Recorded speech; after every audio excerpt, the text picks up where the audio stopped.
Well, this is the Cold War, which is the period of time right after World War II. And usually it relates to, we're talking about the United States and Russia, a political and military tension between the two countries, not necessarily going to war with each other, but building up weapons. And it really led to a space race, too, which was all part of that.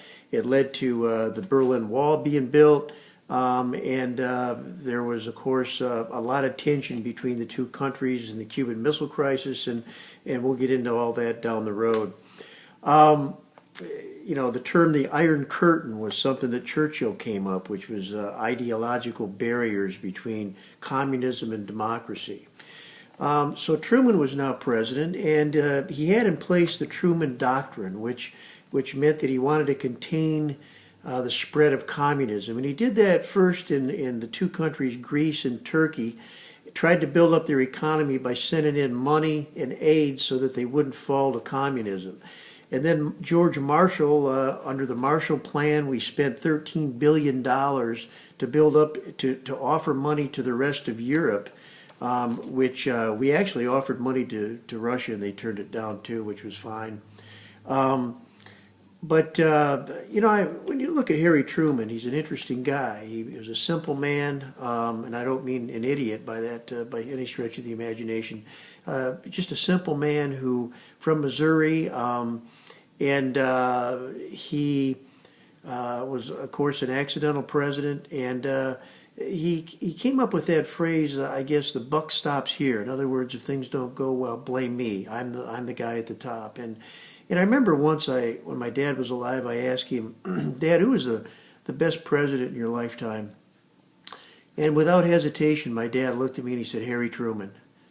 And I said, really? I mean, I was a little bit surprised by that, since you had Kennedy and Roosevelt and Reagan, and who always ranked pretty high up there. I said, why is that? And my dad said, because when he said he was going to do something, he did it. And he never looked back.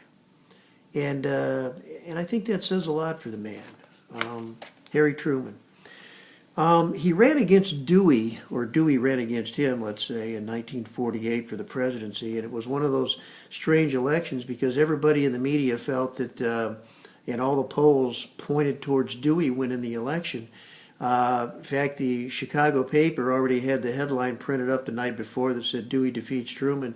When everybody woke up in the morning, Truman not only defeated Dewey, but pretty convincingly. So Truman always got a big kick out of that, how he'd hold up a copy of the newspaper headline that said Dewey defeats Truman. Back home, Truman had what was called the Fair Deal, and it was his domestic reforms which he wanted passed through, and a lot of those related to how he's going to help the country, money for education, Social Security, and that sort of thing.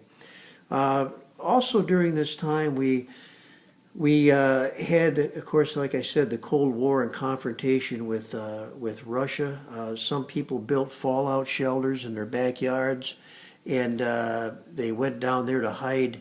Kids in school did duck and cover drills. We had the Rosenbergs, Ethel and Julius, husband and wife, who were convicted of sharing secrets from the Manhattan Project with the Russians. Ethel's brother worked at the project, and he actually turned him in, and he ended up himself getting 10 years in prison in a plea agreement. We also went to war in Korea. North Korea rolled across the border to try to take over South Korea, and we went there to protect them from that. The Chinese then rolled across the Yalu River in the north part of North Korea to help the North Korean communists.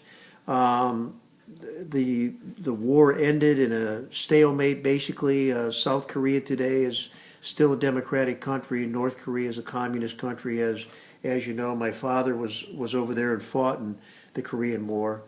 MacArthur felt we should drop the atomic bomb on North Korea and end the war like we did in World War II, and Truman overrode him, said we're not going to do that. But of course, MacArthur felt there's no substitute for victory. The only way we can win this is to drop an atomic bomb. Criticized the president for not agreeing with him, and eventually Truman's going to fire the most popular general probably in the 20th century, Douglas MacArthur. We also had Congressman, Senator from Wisconsin, McCarthy, who said that he, no relation to MacArthur, said that he had a list of 205 people that work in the State Department that were communist or communist sympathizers. We went after people in Hollywood during this time. Come to find out, McCarthy never had a list, just did it as a re-election ploy to try to get re-elected. Closer by in Cuba, Castro took over Cuba in 1959, turned him communist, buddied up with the Russians. And Kennedy was president at the time and felt that we should help some of the Cubans who wanted to overthrow Castro. So they planned this ordeal at the Bay of Pigs. There was going to be an invasion where we were going to land there and help the rebels take over Cuba and get rid of Castro. At the last minute, Kennedy changed his mind, felt it might have been a bad idea, didn't let the people on the beach know, and Castro found out, came in, killed a bunch of them, put a bunch in prison, and it was a failure. One of the big failures of the Kennedy administration.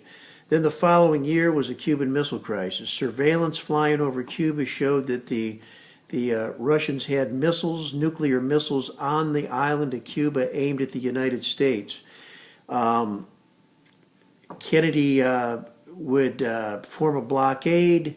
They came to an agreement eventually that if the United States turns their nuclear weapons off and back from Turkey, which was aimed at the Soviet Union, that the Russians would do the same thing and pull them back, and that's how it all ended, thanks to Robert Kennedy, who was actually in the cabinet at the time of his brother.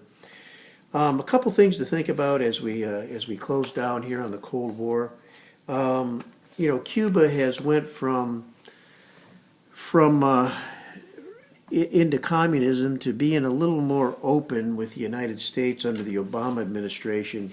We've got travel there now, although it's not as freely as it was, 60, 70 years ago.